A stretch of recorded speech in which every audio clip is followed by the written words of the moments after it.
Friends, ఎలా ఉన్నారు? అందరూ బాగున్నారా? నేను చాలా చాలా బాగున్నానండి. ఈరోజు నేను వచ్చేసి మనకు ఎంతో ఇష్టమైన టేస్టీ సాంబార్ యాడ్ చేయబోతున్నాను. దానికి కావాల్సిన పదార్థాలు చూద్దాం.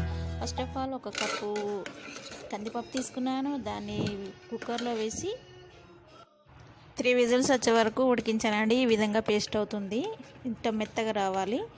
చూసారు కదా, ఈ విధంగా రావాలి పేస్ట్. టోటల్ ఇలా వస్తేనే చాలా బాగుంటుంది. నెక్స్ట్ ఒక నిమ్మకాయ సైజ్ అంత చింతపండు తీసి నానబెట్టుకోవాలండి. అలాగే సాంబార్ కావాల్సిన వెజిటేబుల్స్ చూద్దాం. చూసారు కదా, ఈ విధంగా కలర్ఫుల్గా ఉంది. ఇందులోకి నేను వంకాయ మిస్ అయిందండి, నేను యాడ్ చేయలేదు. మీరే ఉంటే యాడ్ చేసుకోండి. పచ్చిమిర్చి వచ్చి 5-6, ఒకటి ములక్కాడ తీసుకున్నానండి. అలాగే క్యారెట్ వచ్చేసి 2 తీసుకున్నాను. ఇది వచ్చేసి సోరకాయ అండి, లోపల గుజ్జు తీసేసి పీసెస్ కట్ చేసుకున్నాను. అలాగే ఆనియన్ 1, బెండకాయలు 3, టమాటోలు 2, అలాగే ఆలుగడ్డలు 3 తీసుకున్నాను. నెక్స్ట్ ఎంటీఆర్ సాంబార్ పౌడర్ తీసుకున్నానండి. మనకు సాంబార్ చేసేటప్పుడు కంపల్సరీ కావాల్సింది సాంబార్ పౌడర్. అది ఉంటేనే సాంబార్ సక్సెస్ఫుల్గా వస్తుంది. ఓకేనా?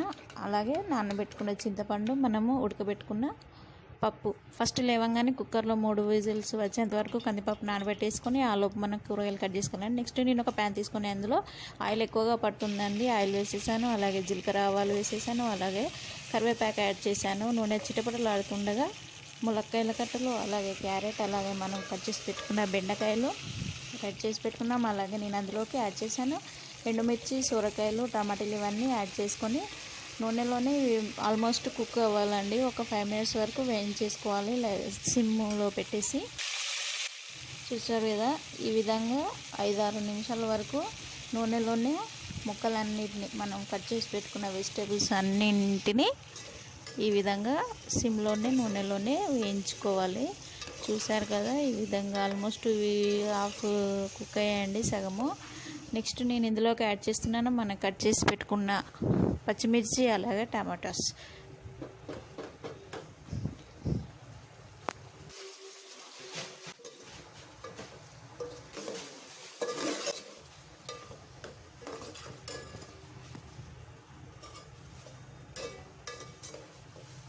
వీటన్నింటినీ కలిపేసుకోవాలండి. కలిపేసుకొని మళ్ళీ ఒక 2 or 3 మినిట్స్ సిమ్లో ఉంచేసుకొని నూనెలో వేయించేసుకోవాలి. నెక్స్ట్ వచ్చేసి మనం సాంబార్ పౌడర్ యాడ్ చేసుకోవాలండి. ఆయిల్లో వేగాయి కదా, వాటన్నిటికీ పౌడర్ పట్టేసుకుంటే మనం సాంబార్ తినేటప్పుడు చాలా టేస్టీగా ఉంటుంది. ములక్కడ కావచ్చు, అలాగే బెండకాయలు, మనం కట్ చేసి తీసుకున్న ఆలు, ఇవన్నీ చాలా టేస్టీగా ఉంటాయి. అవన్నీ ఆల్మోస్ట్ సాంబార్ పౌడర్లో వాటితో పాటు పట్టేసుకుంటే చాలా బాగుంటుంది.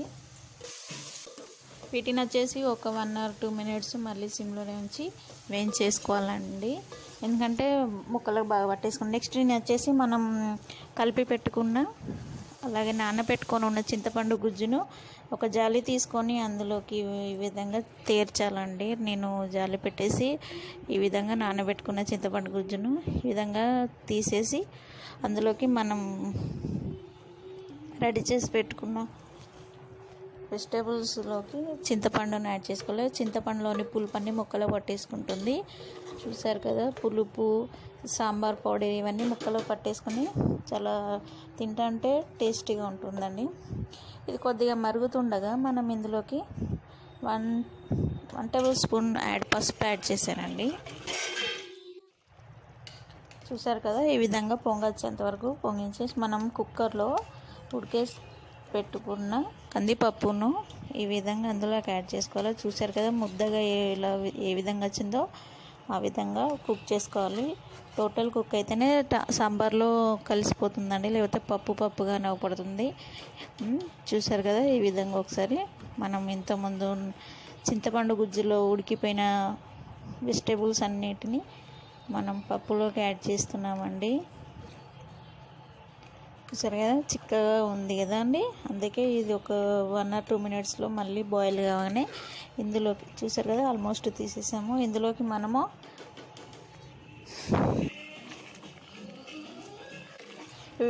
ఆల్మోస్ట్ బాయిల్ అయిందండి. ఒక 5 మినిట్స్ తర్వాత మూత తీసేసి పొంగొస్తుంది.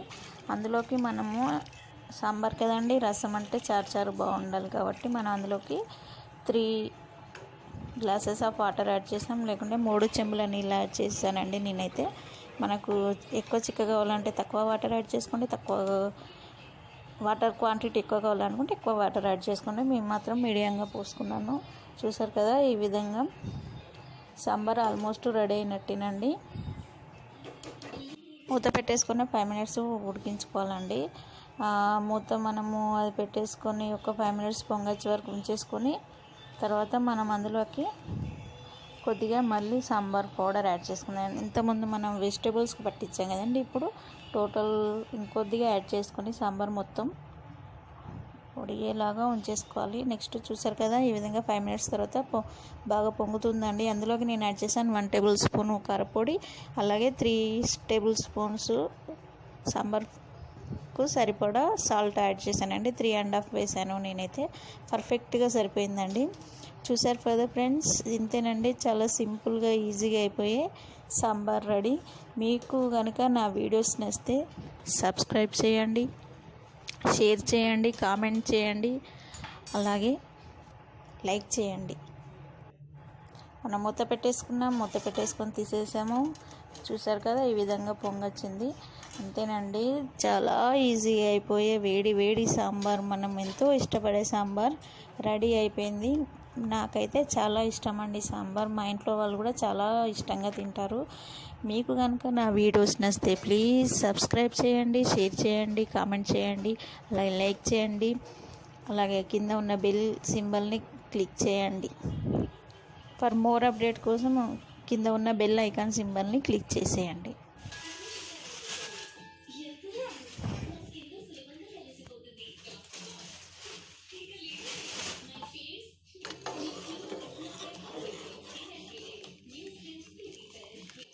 చూసారు కదా ఫ్రెండ్స్, ఇది సాంబార్ రైస్ బాయిల్ అవుతుందండి. కింద సిమ్లో పెట్టాను. మీకు కనుక నా వీడియోస్ నచ్చితే ప్లీజ్ సబ్స్క్రైబ్ చేయండి, షేర్ చేయండి, లైక్ చేయండి, అలాగే కింద ఉన్న బెల్ సింబల్ని క్లిక్ చేయండి. మన తెలంగాణ ప్రాంతంలో బగారా రైస్కి ఎంత ప్రత్యేక స్థానం ఉందో, దాని తర్వాత నెక్స్ట్ మన సాంబార్కి ప్రతి ఫంక్షన్లో కావాల్సింది కంపల్సరీగా చికెన్ మటన్ తర్వాత కావాల్సిన ప్రత్యేకమైన స్థానం సాంబార్ది. సో ఫ్రెండ్స్, మీకు కనుక సాంబార్ నచ్చితే నాకు కామెంట్ సెక్షన్లో చెప్పండి. మీకు కనుక నా వీడియోస్ నచ్చితే ప్లీజ్ సబ్స్క్రైబ్ చేయండి, లైక్ చేయండి, షేర్ చేయండి, అలాగే కామెంట్ చేయండి. కింద ఉన్న బెల్ ఐకాన్ సింబల్ని క్లిక్ చేయండి ఫర్ మోర్ అప్డేట్స్ కోసం.